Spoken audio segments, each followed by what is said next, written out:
Абе, братле, ти знаеш, че имам гениална идея за бизнес. Сицо, брат, айде да продаваме въздух, вулкани, да ги наречем кварталните окупации. То хубаво, ама въздуха няма ли да избяга? Не, брат, мисля да му пусна чалга и по този начин въздуха ще си остане, брат. Брат си кина.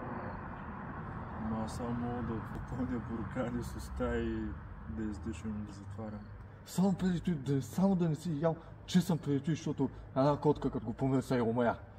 Може ли да пуснем буркан с моя смях и го пуснем в TikTok и се с Цецо за 3,99. Вой, брат, това е гениално! Fast money, брат! Всички ще излезем на световен мащаб. Всички ще ни завидят, брат! Ама аз пак съм брат. Той аз, брат! Стискаме сърцето.